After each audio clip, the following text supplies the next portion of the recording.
2차 방정식부터 같이 살펴보겠습니다. 여러분들 2차 방정식은요. 2차라는 말과 방정식이라는 말이 합쳐져서 연결이 되어 있죠. 그럼 우리가 2차 식과 방정식의 개념을 같이 복습해보고 시작해보면 좋을 것 같아요. 자, 먼저 2차 식입니다. 다음의 세 가지 식 중에서 2차 식을 한번 찾아볼게요.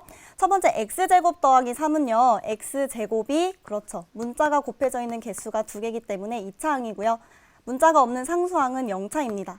그러면 이런 다항식의 차수는 우리가 어떻게 결정이 됐었죠? 맞아요. 각각의 항들 중에 가장 높은 차수, 2차항이 가장 높은 차수이기 때문에 지금의 다항식은 2차식이 맞습니다. 하지만 오른쪽에 있는 2x 더하기 3은요. 2x가 1차 항이고요. 상수항이 0차이기 때문에 가장 높은 차수가 1차이므로 얘는 1차식이고 2차식이 아니겠죠? 자, 마지막에 있는 이 다항식도요. 2차, 1차, 0차, 제일 높은 차수가 2차이기 때문에 2차식이 맞겠습니다. 자, 이 2차식을 판단하는 데 가장 중요한 것은요. 2차항이 있는지 없는지이기 때문에 여러분들이 2차식에서는 이 2차항의 유무가 중요하구나 포인트로 잡아가시면 될 것 같고요. 자, 이어서 방정식 내용 보겠습니다. 방정식은 이해하기 쉽도록 선생님이 항등식, 그 친구를 같이 데려왔는데요.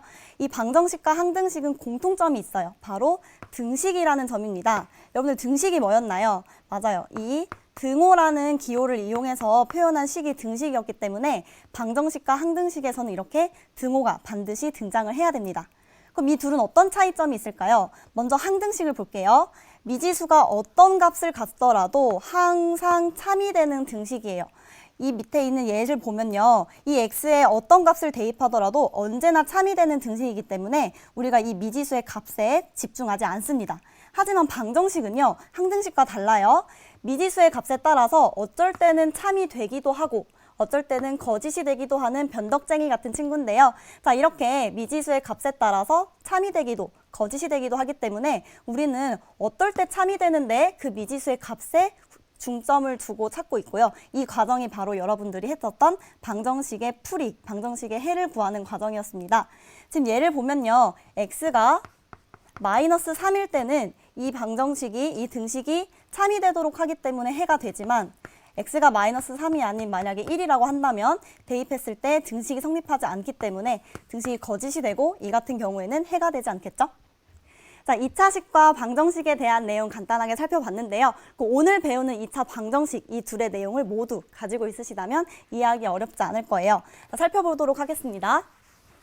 x에 대한 2차 방정식이에요. 자, 이렇게 길게 글로 쓰여져 있는데 간단합니다. 자, 선생님과 함께 살펴볼게요. 방정식의 우변에 있는 모든 항을 좌변으로 이항해서 정리한 식이 x에 대한 2차식은 0의 꼴로 나타나는 방정식을 우리가 2차 방정식이라고 합니다. 자, 왜 우변에 있는 모든 항을 좌변으로 이항해서 정리를 할까요? 자, 왜냐하면 좌변, 우변에 항들이 흩어져 있게 되면은 2차식인지 아닌지 판단하기 어려운 점이 있어요. 그래서 기억해 주세요. 우변에 있는 모든 항을 좌변으로 이항해서 우변을 0으로 만들어 놓고 좌변을 정리했을 때 2차식이 돼야만 2차 방정식이라고 할 수 있구나 여러분들이 판단해 주시면 될 것 같아요.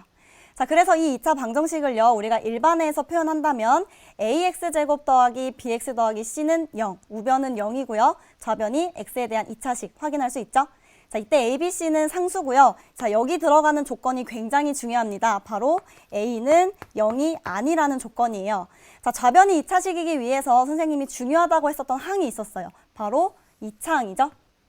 자, 2차항이 사라진다면 더 이상 좌변은 2차식이 아닌 1차식이 되기 때문에 이 x제곱의 개수가 0이 아니고 반드시 살아 있어야만 2차식이 된다는 거. 가장 중요한 항은 2차항입니다.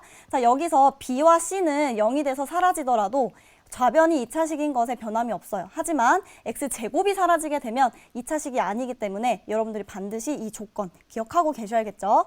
자, a가 0이면 왜 안 되는지 다시 한번 볼게요. a가 0이면 x제곱에 0이 곱해져 있기 때문에 사라지게 됩니다. 그래서 2차식이 안 되므로 2차 방정식이 아니구나. 이 조건은 반드시 필요하거나 시험 문제에 많이 출제되는 부분이기 때문에 반드시 기억을 해주세요.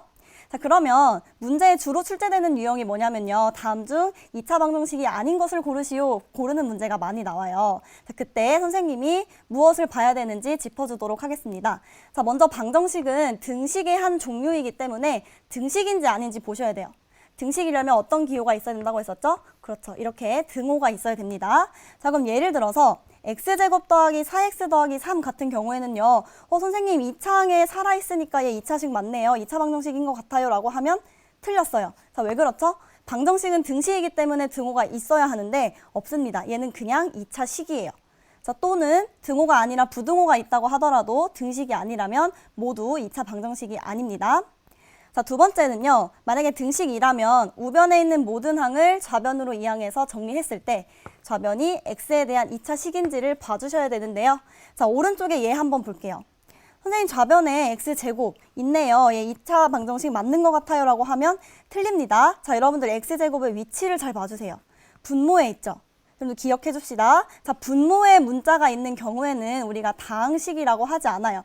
이런 형태의 식은 고등학교 때 가서 따로 배우기 때문에 여러분들이 지금은 분모에 문자가 들어가 있으면 걔는 다항식이 아니구나. 그럼 얘는 2차식이라고 할 수 없겠네. 그러면 틀렸구나. 이 정도로 판단해 주시면 되겠습니다. 자, 선생님이 지금 짚어준 내용은 시험 문제에 틀린 보기로 자주 등장하기 때문에 반드시 기억하고 넘어가 주세요. 되겠네요. 그러면 2차식은 0의 꼴 맞기 때문에 5번 보기도 2차 방정식이 맞겠네요. 자, 지금까지 2차 방정식 그 뜻과 끝에 대해서 살펴보고 어떤 것이 2차 방정식인지 아닌지 그 구별하는 방법 시험 문제에 반드시 출제되기 때문에 꼭 기억해 주시고요. 이어서 2차 방정식의 해를 보도록 하겠습니다. 2차 방정식은요, 방정식의 한 종류이기 때문에 미지수의 값에 따라서 참이 되기도 거짓이 되기도 하는데요. 우리는 지금 어떤 것에 중점을 둘 거냐면 맞습니다. 바로 이 2차 방정식이 참이 되게 하는 미지수 x의 값에 집중을 하려고 해요. 얘를 2차 방정식의 해, 근이라고 합니다.